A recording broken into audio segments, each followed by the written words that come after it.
Salve, salve, queridos irmãos, é com muita alegria que estamos mais uma tarde, início de noite, aqui nesse espaço virtual do Centro Espírita Anália Franco, para juntos honrarmos, glorificarmos a nosso Senhor Jesus Cristo e estudarmos a doutrina espírita, a qual pode nos auxiliar sumamente nessa tarefa de progredirmos, de crescermos, enquanto espíritos encarnados e em evolução.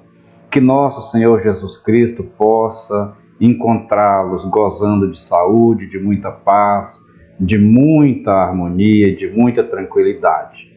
E que para aqueles que eventualmente não estejam nessa condição, que seja a atividade de hoje um divisor de águas, para que no final de tudo você esteja bem, tranquilo, equilibrado, e mais do que nunca motivado para continuar a sua jornada na Terra. Nós vamos agora convidar a nossa palestrante, Lourdes Rodrigues, que vai falar para nós sobre o tema Uma Lição, um Aprendizado, e depois da palestra nós voltamos aqui para realizarmos o passe virtual e o encerramento das nossas atividades. Que Jesus os abençoe, que Ele inspire a nossa palestrante, colocando na sua mente as palavras necessárias para a nossa evangelização. Que assim seja, graças a Deus. Lourdes, pode vir, por favor.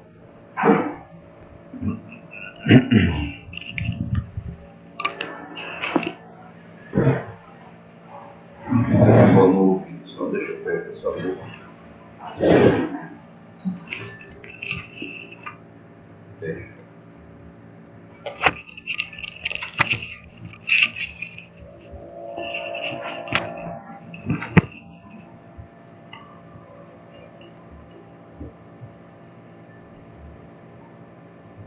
Boa noite, queridos irmãos. Mais uma vez estamos aqui, em nome de Jesus, para contribuirmos com todos os que estão sintonizados conosco nessa tarde, noite, e vamos falar um pouquinho daquilo que nós buscamos através dos ensinamentos da doutrina, um roteiro de estudos nessa tarde.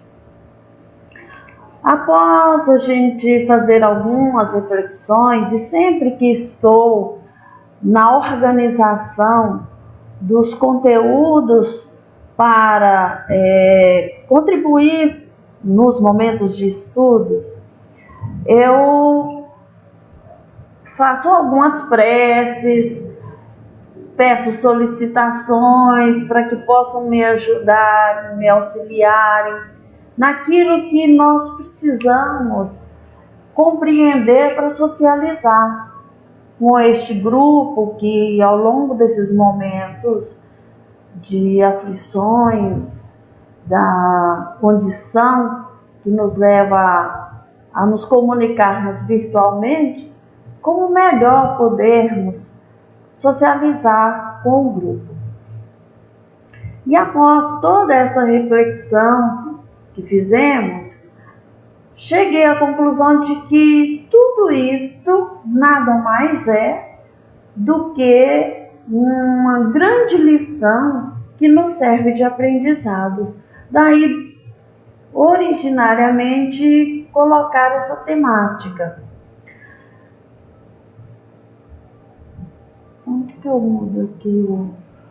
Não quer mudar? E aí, nesse estudo, eu quero começar socializando o que Allan Kardec nos diz, que está no Livro dos Espíritos, na página 385, que ele nos diz assim: os espíritos só entram na vida corporal para se aperfeiçoarem, para se melhorarem. nós que já estamos aqui há um tempo estudando, nós temos esta informação. Mas é preciso que nós interiorizemos de forma que a gente possa compreender de fato o que os Espíritos quiseram nos mostrar nesse momento. Porque eles nos diz que estamos aqui numa vida corporal momentaneamente para nos melhorarmos. Como que nós podemos compreender isso?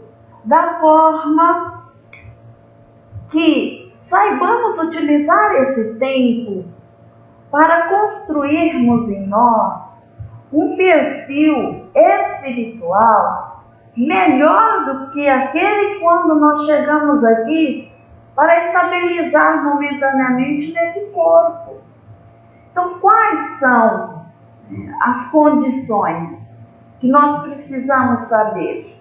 Estudar, buscar informações, socializarmos uns com os outros, para que possamos, de fato, avançar nesta jornada. E aí, nessa busca dos nossos estudos, nós consultamos algumas obras. E foi a partir do momento em que li uma mensagem no livro das páginas de Vinícius, que a mensagem tem intitulada Ser e Não Parecer. E isso me levou a algumas reflexões, e foi daí que eu comecei o meu ponto de partida para a gente fazer o estudo. Em seguida, então, busquei outras obras para serem consultadas, e tive, então, como obras de suporte, As Dores da Alma, de Leon Denis, tive Páginas de Leon Denis, Dor e Destino também, da Escola de Educação Mediúnica, As Dores da Alma, de Francisco do Espírito Santo, e alguns sites da psicologia, da medicina, que pudesse esclarecer, até porque tem terminologias que fogem do nosso conhecimento. Então, buscando todas essas informações, é que agora, nessa tarde que inicia a noite, que eu socializo aqui com todos nós, inclusive comigo, para que a gente possa compreender um pouquinho das nossas dores.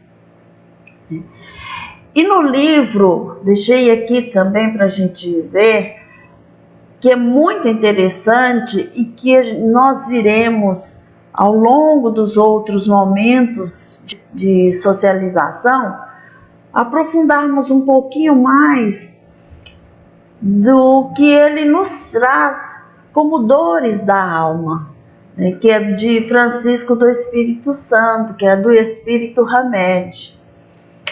Tem alguns dos nossos colegas, colaboradores, que até citam, por algumas vezes, esclarecimentos de Hamed para nós. E mais uma vez ele veio aqui com suas obras contribuir conosco. E aí eles fazem então um grupo de estudos no plano espiritual para estudar o Livro dos Espíritos. Vejamos o quanto que fica interessante a gente ter essa informação, porque nós aqui também nos reunimos para estudar esta obra, o Livro dos Espíritos. E lá no plano espiritual também formam-se grupos de estudos. E este grupo, para nossa felicidade, fizeram um compilamento dos seus estudos e publicaram uma obra para que nós pudéssemos também compreender um pouquinho daquilo que está ainda foge da nossa limitação de compreendermos sozinhos agora nessa existência. Então, eles chamam o Livro dos Espíritos de obra benevolente. E foi nas celebrações da publicação, ao completar 141 anos, e eles ainda colocam de iluminação e libertação da consciência, é que eles entregaram este livro para ser publicado aqui na Terra. E eles deixam bem claro para nós que é uma obra que traz no seu contexto um cabedal de esclarecimentos e de informações que nos torna espíritos esclarecidos.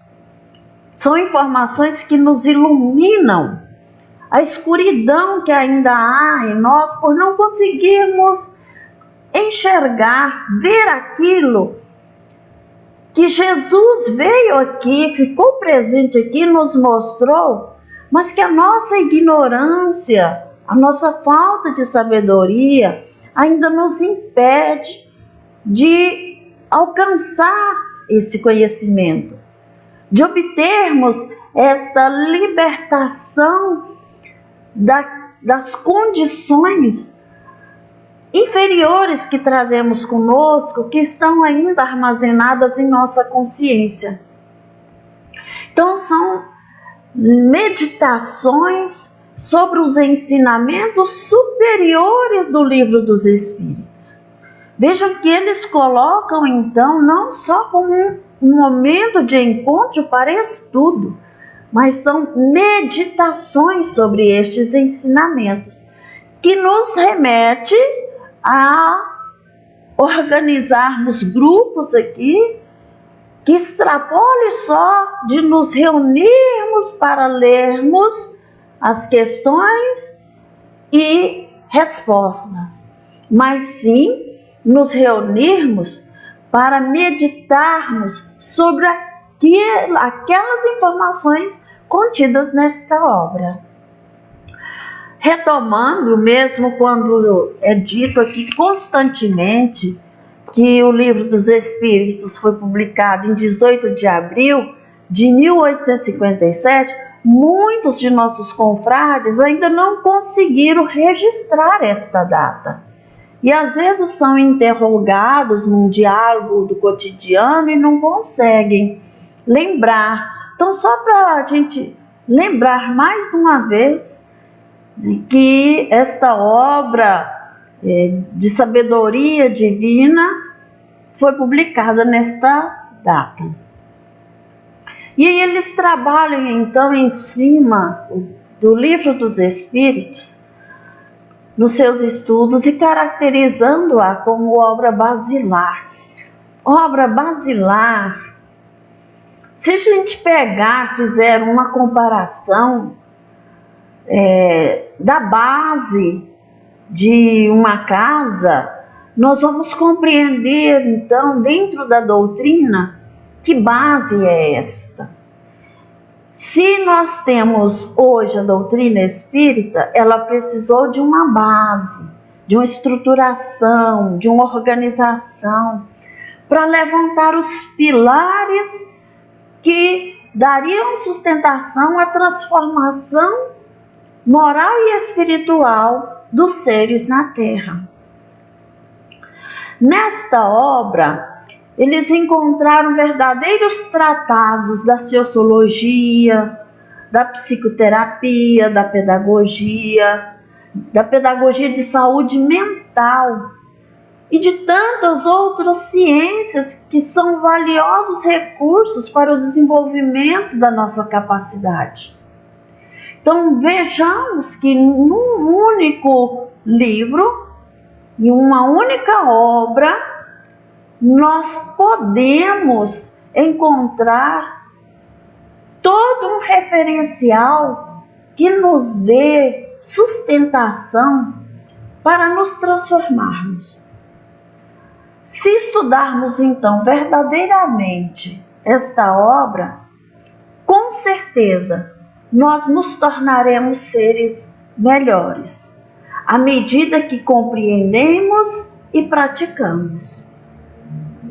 E esses valiosos recursos que vieram para nos ajudar no desenvolvimento de nossas capacidades são as capacidades de pensar, a capacidade de escolher, a nossa capacidade de tomar decisões, e para nos tornarmos cada vez mais seres conscientes em todas as circunstâncias da vida.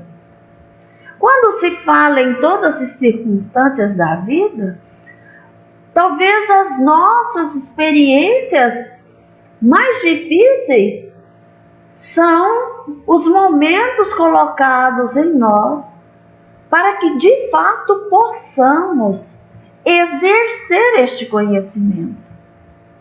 Sabermos executar neste momento a forma mais correta de pensar, o nosso modo de escolher, de tomar as decisões, porque às vezes no momento em que estamos aqui na casa, tudo fica em harmonia, tudo fica benéfico, mas aqui é um espaço apenas de nos buscarmos na divindade aquele referencial para que lá no cotidiano do dia a dia, na família, com os amigos, no trabalho, no supermercado, possamos agir de forma diferente, usando nestas circunstâncias o nosso bom senso da moral, do espiritual. Qual foi então a metodologia utilizada por eles? Eles foram inspirando-se em suas preciosas questões e respostas. Então vejamos que foram utilizando o que nós também fazemos no nosso grupo de estudo. Nós vamos estudando as perguntas e estudando as respostas. Daqui é que se tira o aprendizado. Mas eles fazem um diferencial. Eles fizeram anotações. À medida que iam lendo e estudando questões por questões e suas respostas, também iam fazendo anotações. Isto pode servir de indicativo para nós. Como nós aqui na Terra podemos fazer registros dos nossos entendimentos do que está posto nesta obra. E sem a pretensão, eles não tinham a pretensão de inovar as diretrizes espíritas.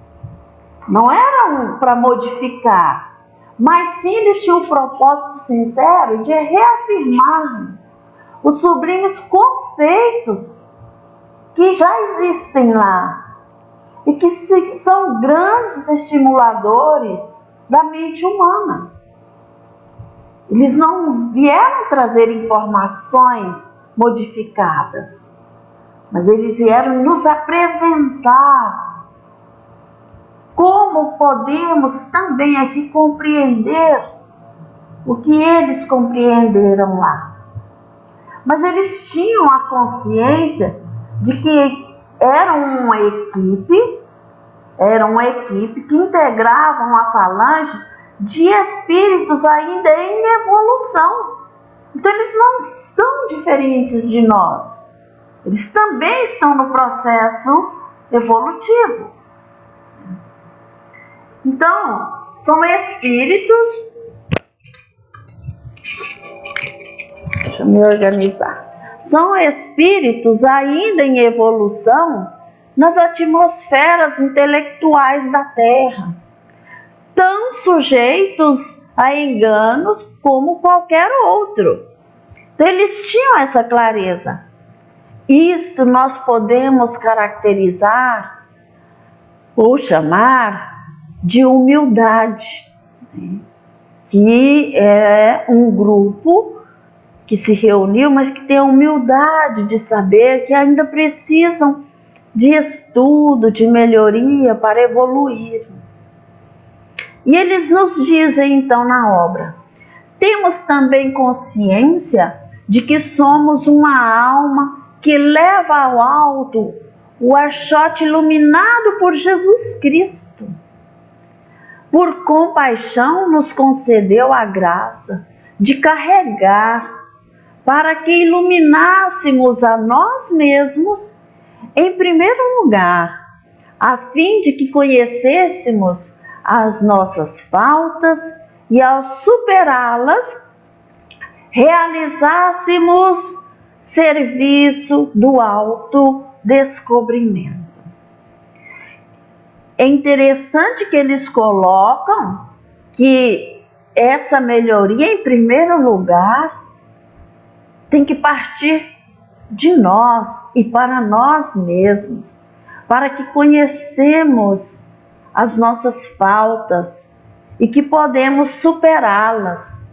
Então, eles também nos mostram que nós somos seres que ainda trazemos um cabedal de faltas, mas que serão eliminadas ao longo das nossas existências, à medida que vamos obtendo conhecimento, obtendo sabedoria, para que nesse processo vão sendo transformadas. Mas quando ele diz, por exemplo, que nós levamos ao alto o archote iluminado por Jesus Cristo por compaixão, vamos saber o que é archote. No dicionário, nos diz que é um pedaço de madeira com extremidade inflamável que, quando incendiada, ilumina, sinaliza, é uma tocha, é um facho. Então ele diz que nós elevamos até Deus esta luz que foi nos deixada por Jesus, por compaixão. E o que é compaixão quando eles nos informam que Jesus, por compaixão, nos deixou essa luz? Para que iluminássemos o nosso caminho até chegar a Deus. Compaixão é o sentimento de pesar, de tristeza causado pela tragédia alheia e que desperta a vontade de ajudar, de confortar quem dela padece. É um sentimento de piedade com o sofrimento alheio, comiseração, piedade. Isto eram sentimentos benéficos que Jesus tinha por nós. Porque Ele tem o conhecimento ainda das nossas fragilidades. Ele ainda sabe o ponto fraco de cada um de nós. E Ele deixa então, com este Consolador, o registro das informações necessárias que irão contribuir com o nosso processo de alívio desse sofrimento, do alívio dessas nossas tristezas, dos nossos pesares, do desconforto de nossa alma. E em seus apontamentos, eles denominaram, então, partiram do estudo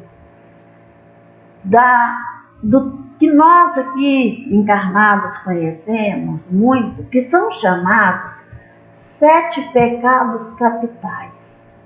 Estes 7 pecados capitais, eles caracterizam como as dores da alma. E quais são estes 7 pecados capitais? E aí são eles a sabedoria, que eles tiveram de nos apresentar isto. Então eles trazem a soberba, que nada mais é do que o orgulho, a preguiça, a ira, a inveja, a gula, a luxúria e a avareza. Às vezes a gente escuta falar sobre os 7 pecados capitais, mas a gente não faz uma reflexão sobre eles, mesmo que eles não estão ali nos nossos estudos doutrinários, né? E quando um grupo de espíritos se reúnem e nos chamam para essas reflexões, e aí gostaria de socializar com vocês esses esclarecimentos que eles trazem, que também na atualidade, graças ao valioso concurso das doutrinas psíquicas, de um modo geral, e da psicologia espírita especificamente, esses pecados são considerados como desajustes, neuroses ou desequilíbrios íntimos. Nós já temos hoje muitos confrades que estudam a psicologia espírita para auxiliar os irmãos necessitados. E mesmo para proferirem palestras, participarem de seminários, para que com estes esclarecimentos possam contribuir com as informações que nós já tivemos ao longo de outras existências, ou mesmo nesta, do que é chamado de pecado.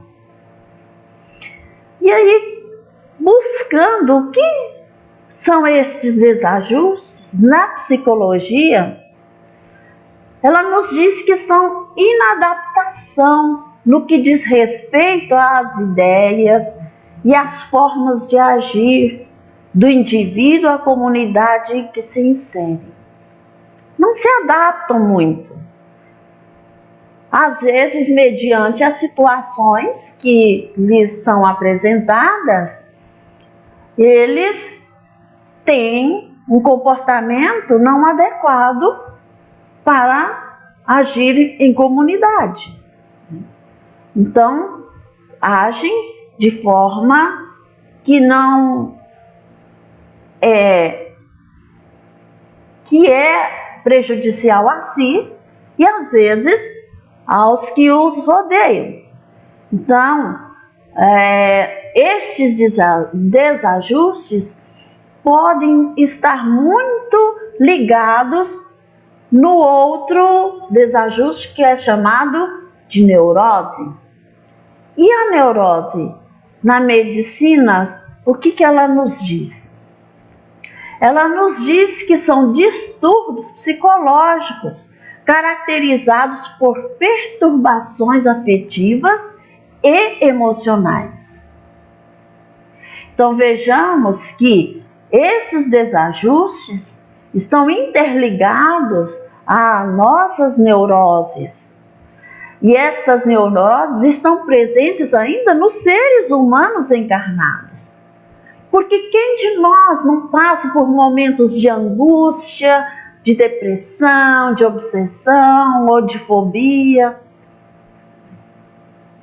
Então, são distúrbios psicológicos caracterizados por perturbações afetivas e emocionais, que o paciente não pode controlar, mas de que tem consciência que não afetam a integridade de suas funções mentais. Ou seja, ele está num estado emocional, mas que não perde a sua consciência. O que é não perder a consciência dessas funções mentais? São as sensações, a percepção, a atenção, a linguagem, o pensamento, a emoção, dando-se particular atenção à percepção, por ser mediante a ela que o indivíduo toma contato com tudo que o cerca. Então, mesmo que ele está em desajuste, ele está num quadro de neurose, ele não fica cego, surdo, mudo, inerte. Ele está ainda em contato com tudo que o cerca e ele percebe, ele só não tem o domínio do seu comportamento correto ao agir naquele determinado momento.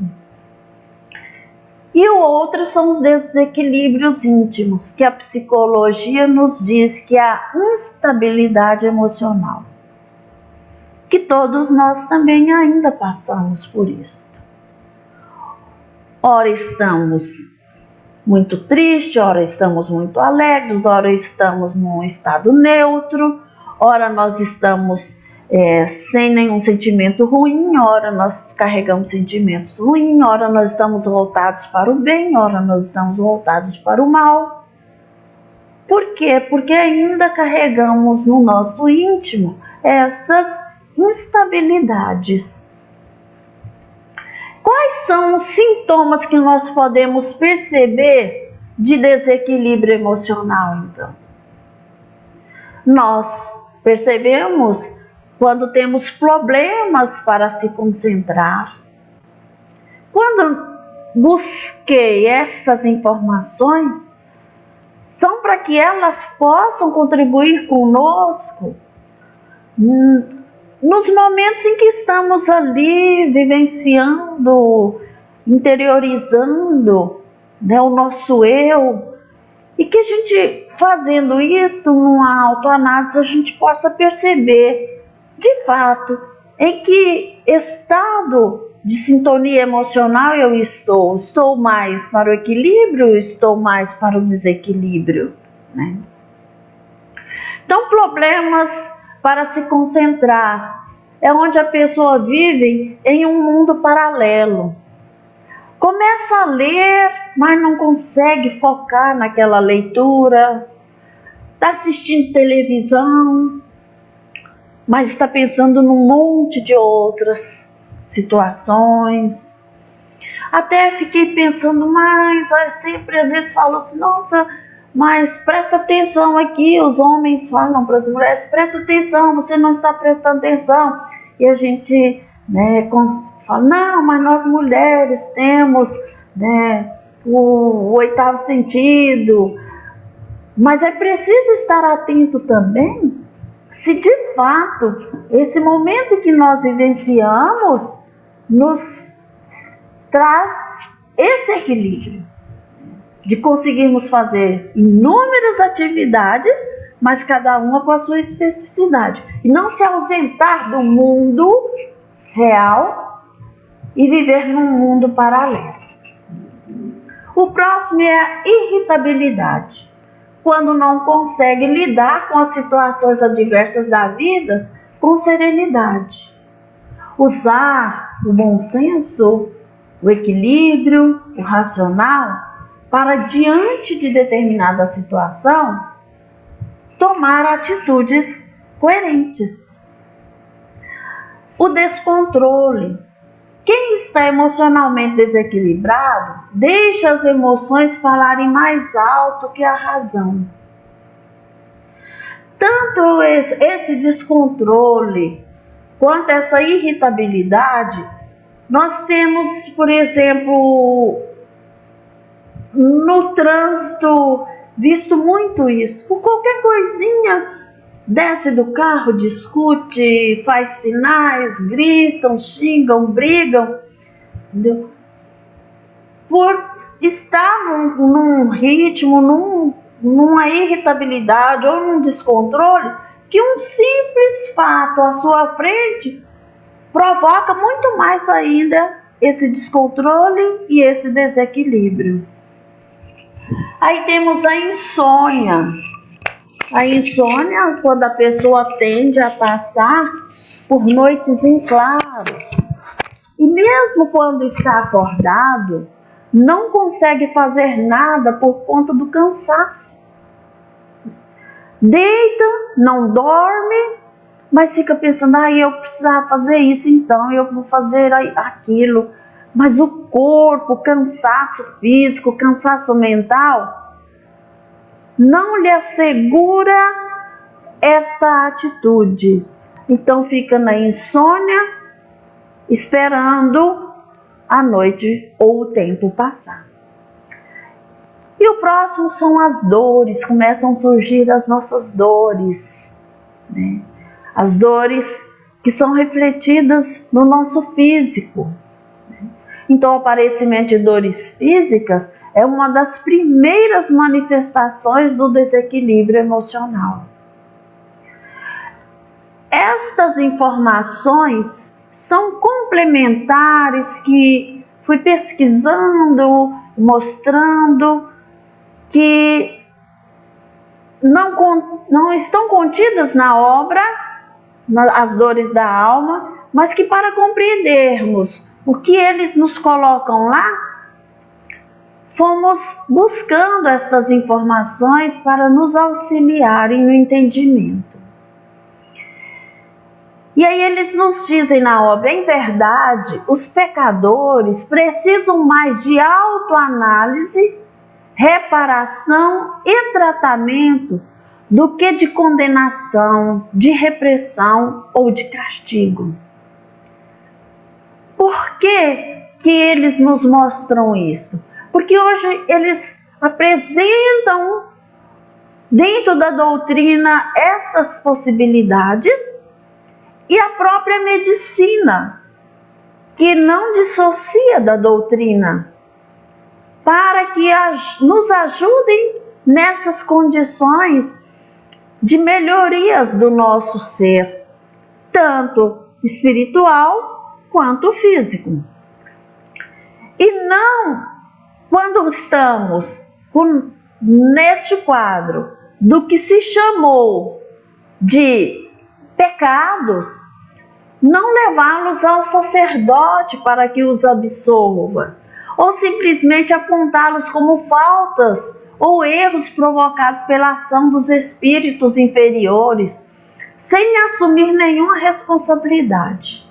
Ou seja, nos dizem que nós temos as nossas falhas, ainda temos os nossos vícios, as vicissitudes, e que não podemos colocar sob responsabilidade de influência dos espíritos, mas sim chamar a nossa responsabilidade, que ainda são reflexo da nossa conduta. Mas que isso não pode ser colocado como absorção momentânea por alguém que está lá no clero e falar, eu perdoo seus pecados e faça tantas penitências que você estará com a alma purificada. Não, nós precisamos de tratamentos, de esclarecimentos, de ajudas espirituais, de ajudas da medicina. Porque eles nos dizem, entendemos que as dores da alma são fases naturais da evolução da Terra. Não é aquilo que nós, num linguajar mais simples, o bicho de 7 cabeças, ou desconhecidos de nós e da própria espiritualidade, e principalmente do Cristo, né? São fases naturais da nossa evolução terrena, nas quais somos estagiários, todos os seres em crescimento espiritual, aprendendo a usar convenientemente, né, os impulsos inatos e as forças interiores. Então nós agimos, e se agimos corretamente, vamos mantê-los. Se percebemos que falhamos, precisamos corrigi-los. Como corrigir? Por nós mesmos, pela ajuda do outro e pela ajuda da espiritualidade. Uma informação sacerdotal também que eu gostaria de socializar. Segundo Bento XVI, além da Salígia, a Salígia é um acróstico dos 7 pecados capitais. Nós que somos educadores, mas que todos passam pela educação, quando a professora faz aniversário, aí os alunos colocam lá o nome da professora e em cada letra coloca algo referente da professora. Se a professora chama-se Lígia, o L de Lígia, eles colocam linda. Quando eles formam isso, é um acróstico. A igreja formou dos 7 pecados capitais e denominou Salígia. Só que Bento XVI coloca de uma forma atualizada estes novos 7 pecados capitais da humanidade. Ele faz uma declaração pontuando novos pecados capitais da humanidade, que são eles: a pressa. Aí ele nos diz: uma pessoa apressada não tem tempo para Deus. A pressa origina ira e causa acidentes. Manipulação genética. Isso seria brincar de Deus, algo inaceitável.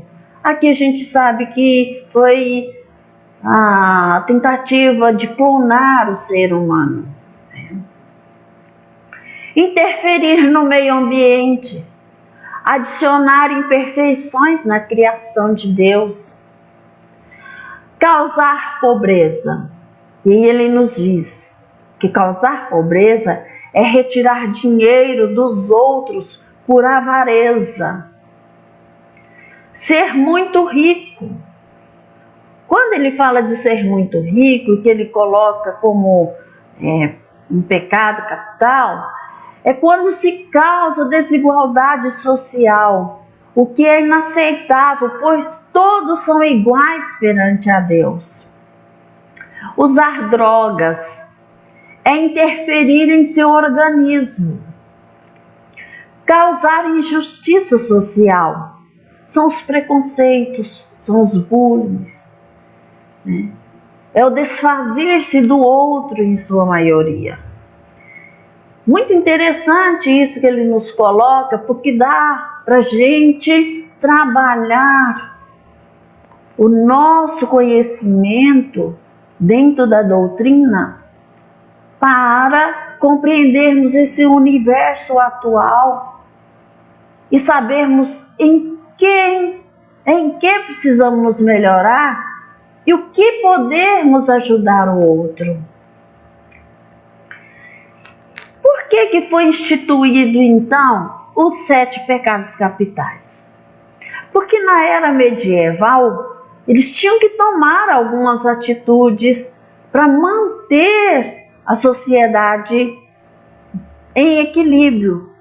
Quando se fala, eles pensam de uma forma em que eles abordam o todo dessa sociedade, no aspecto disciplinar, no aspecto trabalhista e no aspecto religioso.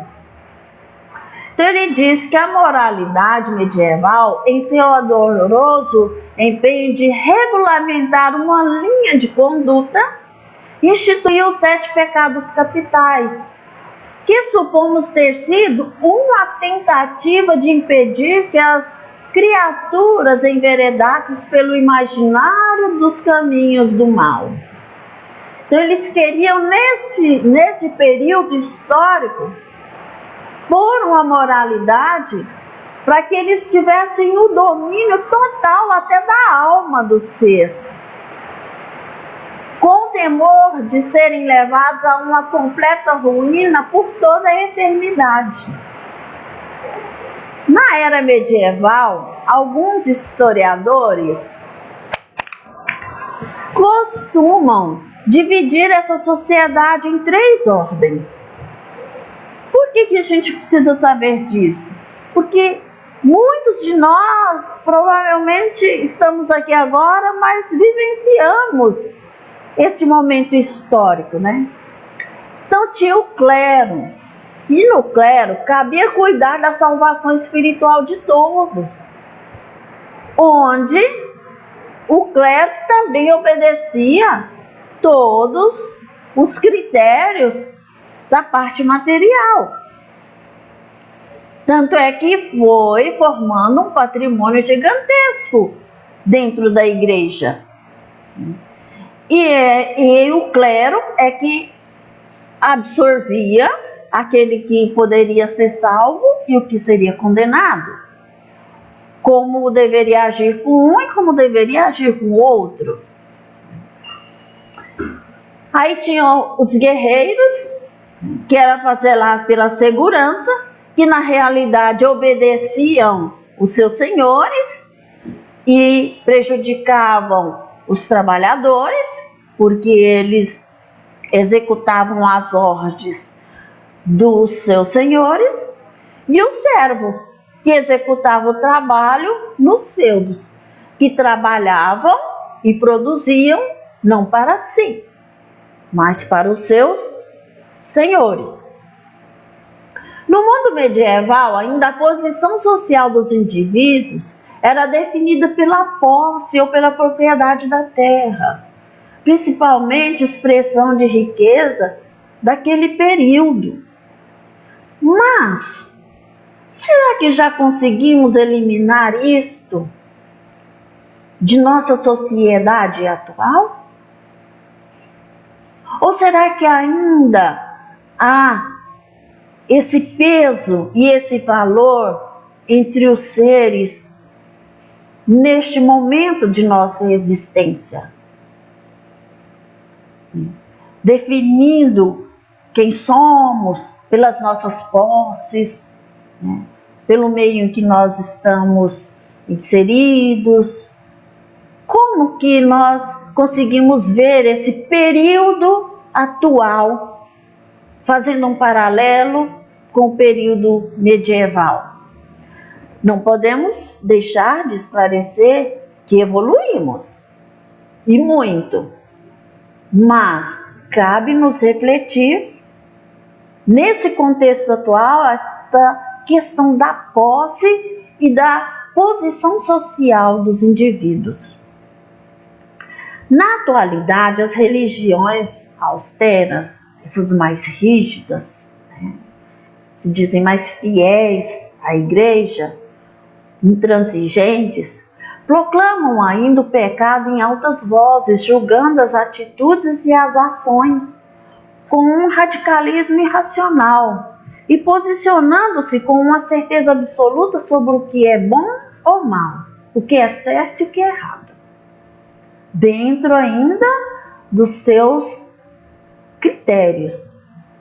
Estas regras que foram estabelecidas ao longo destes anos, hoje não são regras de libertação, e sim de aprisionamento do ser.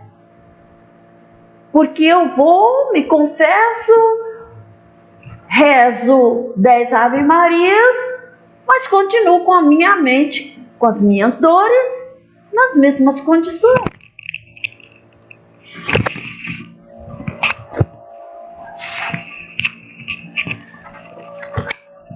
Nas mesmas condições. Então essas regras não nos ajudaram muito. E hoje a gente tem outras possibilidades. Nós conseguimos informações, orientações, ajuda espiritual, ajuda de confrades para essa libertação de nossas dores. Porque afinal, qual homem pode se dizer livre do quanto na verdade, é prisioneiro de suas próprias inclinações. Todos nós ainda temos muitas vicissitudes. E entendermos o quanto é valioso esclarecer sobre o poder de nossa vida. Saber que na nossa existência nada pode estar acontecendo de errado, pois a obra da natureza tem a maravilhosa capacidade de sempre estar promovendo todos. Aos olhos de Deus, todos nós seremos promovidos. Ninguém será reprovado para sempre. Mesmo quando tudo nos pareça perda ou destruição. Mesmo que nos sintamos ao fundo do poço. Mas conseguiremos, mesmo que vá caindo lentamente as gotas sábias do Senhor, para nos ajudar a subir e sair deste poço. É valioso saber que é importante a intenção de despertar os interesses para a conquista do autoaperfeiçoamento através dos estudos da nossa vida. E na fala anterior de nossa confrade, ela até falou do autoconhecimento e citou Hamed também como fonte de informação. E ele nos diz que o autoconhecimento nos dá a habilidade de saber como e onde agem nossos pontos frágeis. E até quem atribuímos nossas emoções e sentimentos, facilitando-nos compreender melhor tudo que nos rodeia. Caminhar no processo do autoconhecimento significa desenvolver gradativamente. Não vamos assim. O respeito aos nossos semelhantes, impedindo que façamos projeções triviais e levianas de nossas deficiências nos outros. E aí o nosso autoaperfeiçoamento, ele nos diz que quanto mais autoobservação fizermos, mais poderemos avaliar as energias das coisas e das pessoas dentro e fora de nós. Isso significa elevação a Deus, estudo dos ensinamentos de Jesus. Porque o autoaperfeiçoamento são conexões entre os mecanismos e métodos da psicologia e das diversas questões que estão no livro Luz, chamado por esse grupo espiritual, que é o livro dos Espíritos.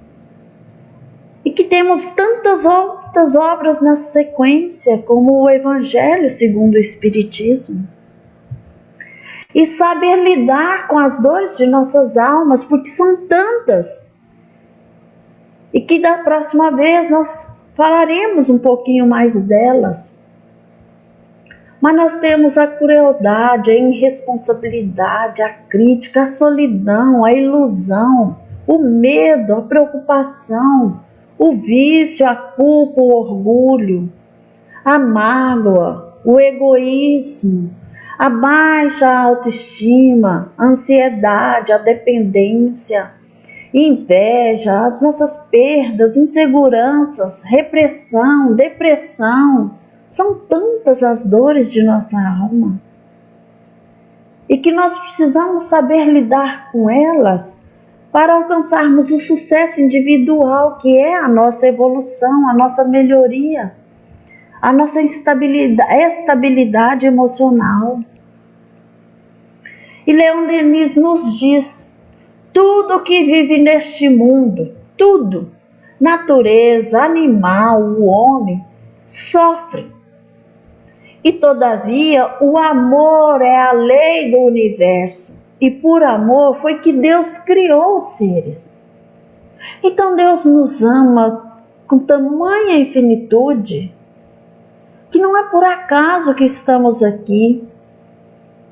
E se ainda temos tantas dores, é para que tenhamos lições e aprendizados para nos transformarmos, para sermos seres iluminados, que consigamos aproveitar e segurar firmemente em nossas mãos o achote que Jesus nos deixou.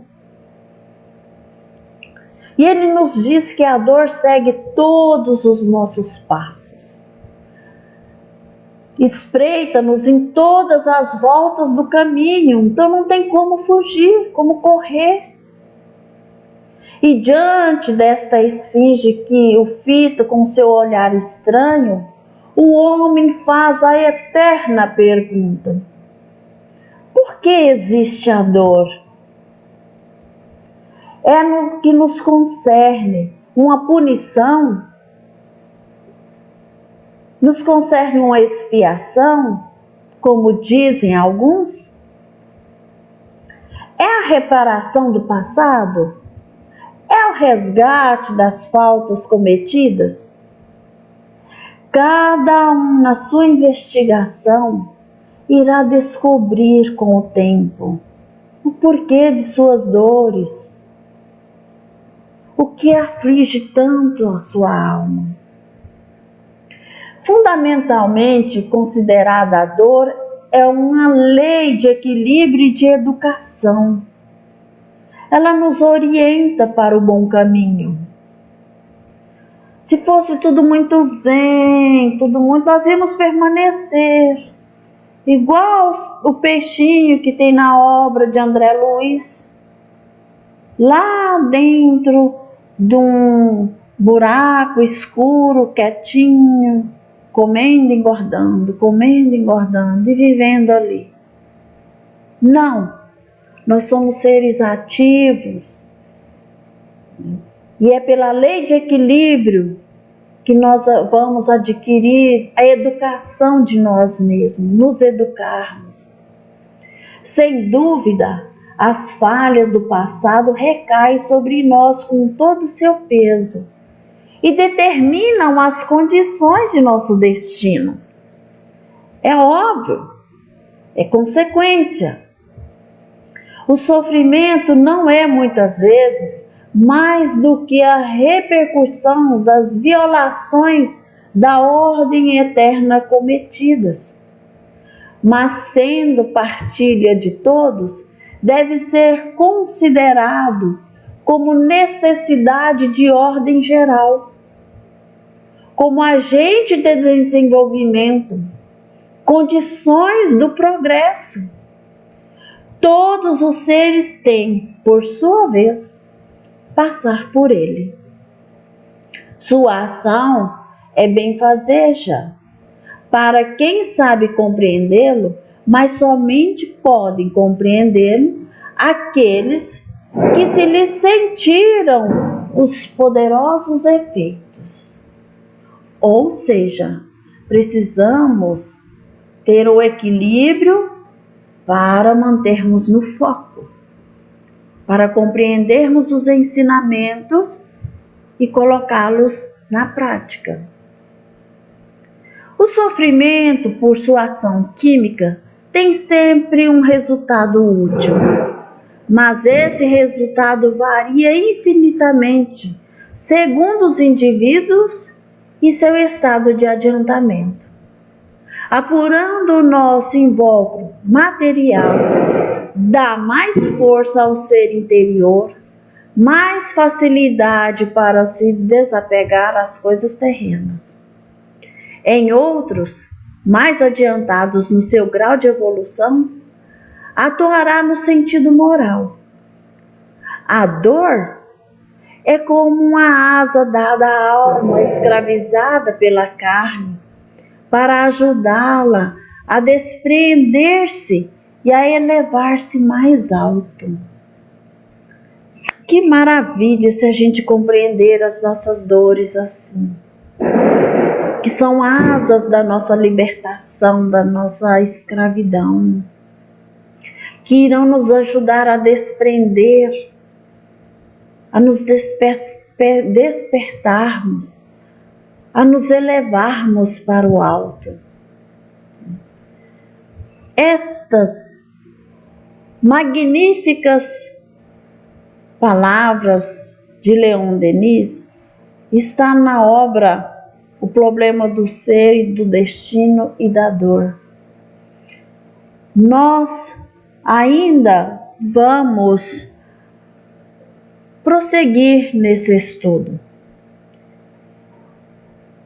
E é sobre os comandos da espiritualidade que vamos nos organizando para pensarmos sobre tudo isso que já foi colocado nesta tarde e que possamos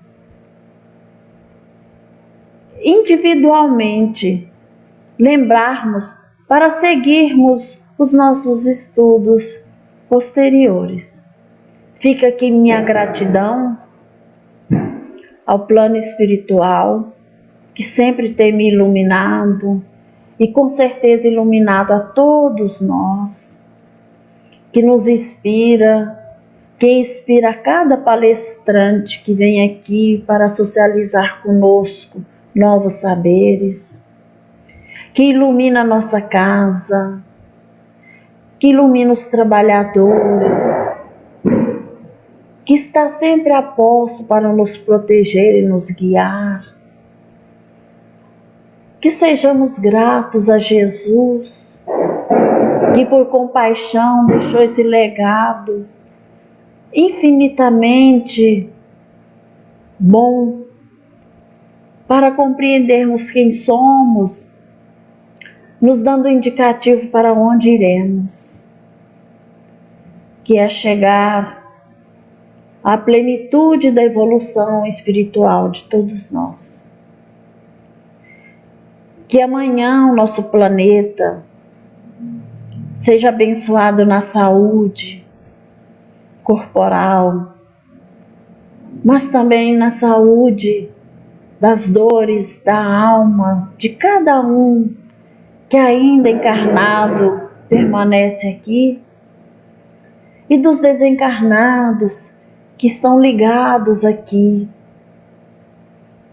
E que o nosso Brasil possa ser ainda mais protegido e que amanhã nossas mentes sejam iluminadas e termos o discernimento de amarmos a nossa pátria, de escolhermos gestores capacitados, voltados para o bem-estar da humanidade, que possamos receber desses novos gestores melhor atendimento nos hospitais, nas prisões, nas casas de orações, em toda a nossa sociedade, e que cada um possa adquirir em sua consciência o amor próprio e o amor ao próximo. Assim, mais uma vez, encerramos esta nossa parte, gratos a Jesus e a Deus Pai, e passamos ao Valdomiro para o passe. Assim seja.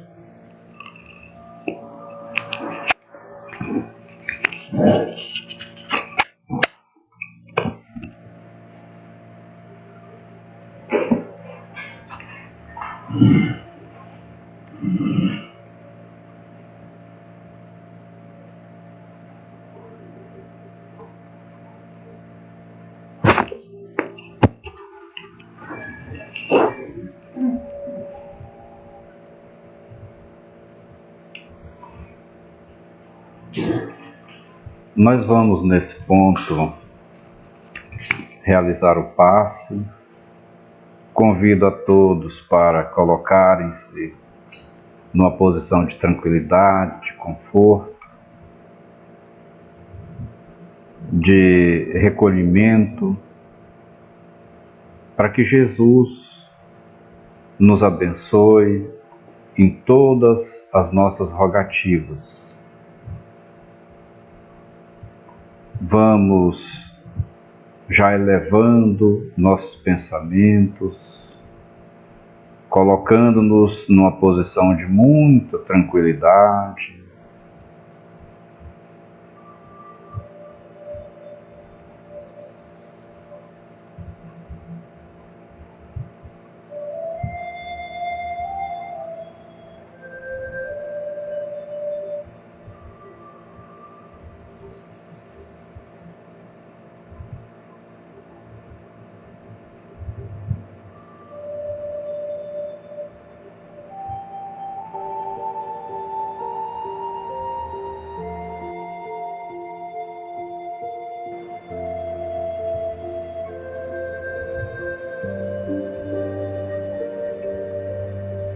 Em o nome de Jesus e de todos os bons espíritos que trabalham na sua obra, dirigimos-nos a Ti agora, ó Pai, antes de mais nada para Te agradecer pela semana que nós tivemos, pelos sucessos, pelas vitórias, mas também, Senhor, agradecer pelas provas, pelas dificuldades que foram auxiliares no nosso crescimento.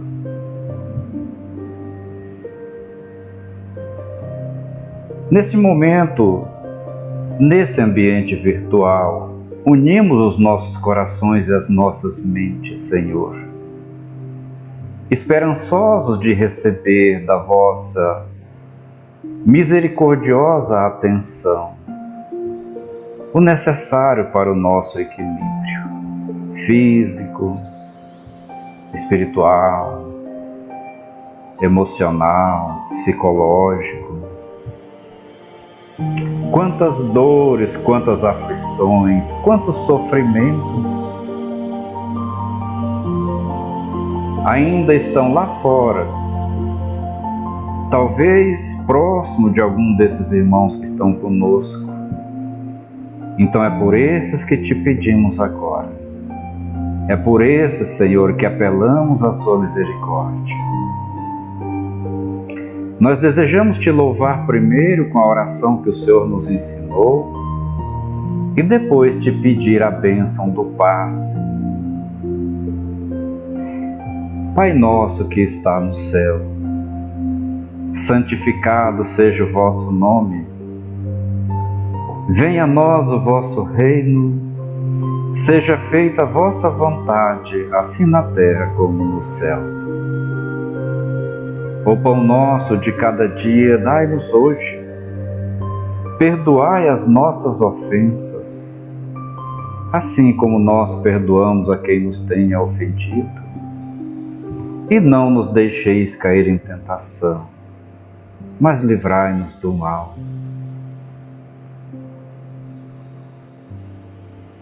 Porque o Senhor pode nos livrar de todos os males e de todos os perigos. E é por isso que estamos neste momento, Divino Senhor, te pedindo que coloque as suas amorosas mãos sobre as nossas cabeças e ajude-nos a absorver integralmente essas energias benéficas que partem delas. Tal qual, Divino Senhor, pétalas de flores, de rosas, que caem no nosso corpo, que invadem a nossa matéria e a nossa alma, e que vai nos infundindo tão grande bem-estar. As doenças nesse momento podem ser curadas. Que essa tristeza, essa mágoa, essa angústia, tudo isso nesse momento desapareça. Do mesmo jeito que a névoa não resiste à luz do sol. Do mesmo jeito que no outono o vento leva as folhas secas, varra para longe de nós agora todo sentimento que nos faça mal. E coloque na entrada da nossa casa a bandeira do seu Evangelho. Visite cada ambiente do nosso lar, Divino Senhor, dos menores aos maiores, do começo ao fim, e vai queimando os miasmas, vai afastando as presenças negativas, vai, Divino Senhor, saneando, vai transformando tudo isso em um ambiente de luzes espirituais, em um ambiente de harmonia, no qual podemos viver e respirar aliviados. Senhor, volte também as suas mãos para a circunvizinhança, para nossos familiares, para nossos amigos, para todos aqueles em quem temos depositado sentimentos. Que essas bênçãos se estendam até eles, aonde estiverem agora. Senhor, veja esta água colocada aqui. É porque sabemos do vosso poder inigualável de energizá-la e transformá-la em poderoso remédio, que quando eu e toda a minha família beber desta água, eu tenho certeza, Senhor, nós temos certeza de que ela vai transformando-nos, eliminando qualquer resquício de malefício que ainda possa existir. Então eu vou estender também as nossas mãos, junto com as suas, e perceber essas energias poderosas partindo, envolvendo esse recipiente, esta água, transformando as suas propriedades químicas, pela grandiosidade do seu amor por nós. E agora, Senhor, queremos agradecer por este momento. Queremos agradecer por esses instantes, Senhor, em que podemos estar mergulhados nesse mar de luzes espirituais, em que podemos nos banhar, Senhor, nestas luzes que nos edificam.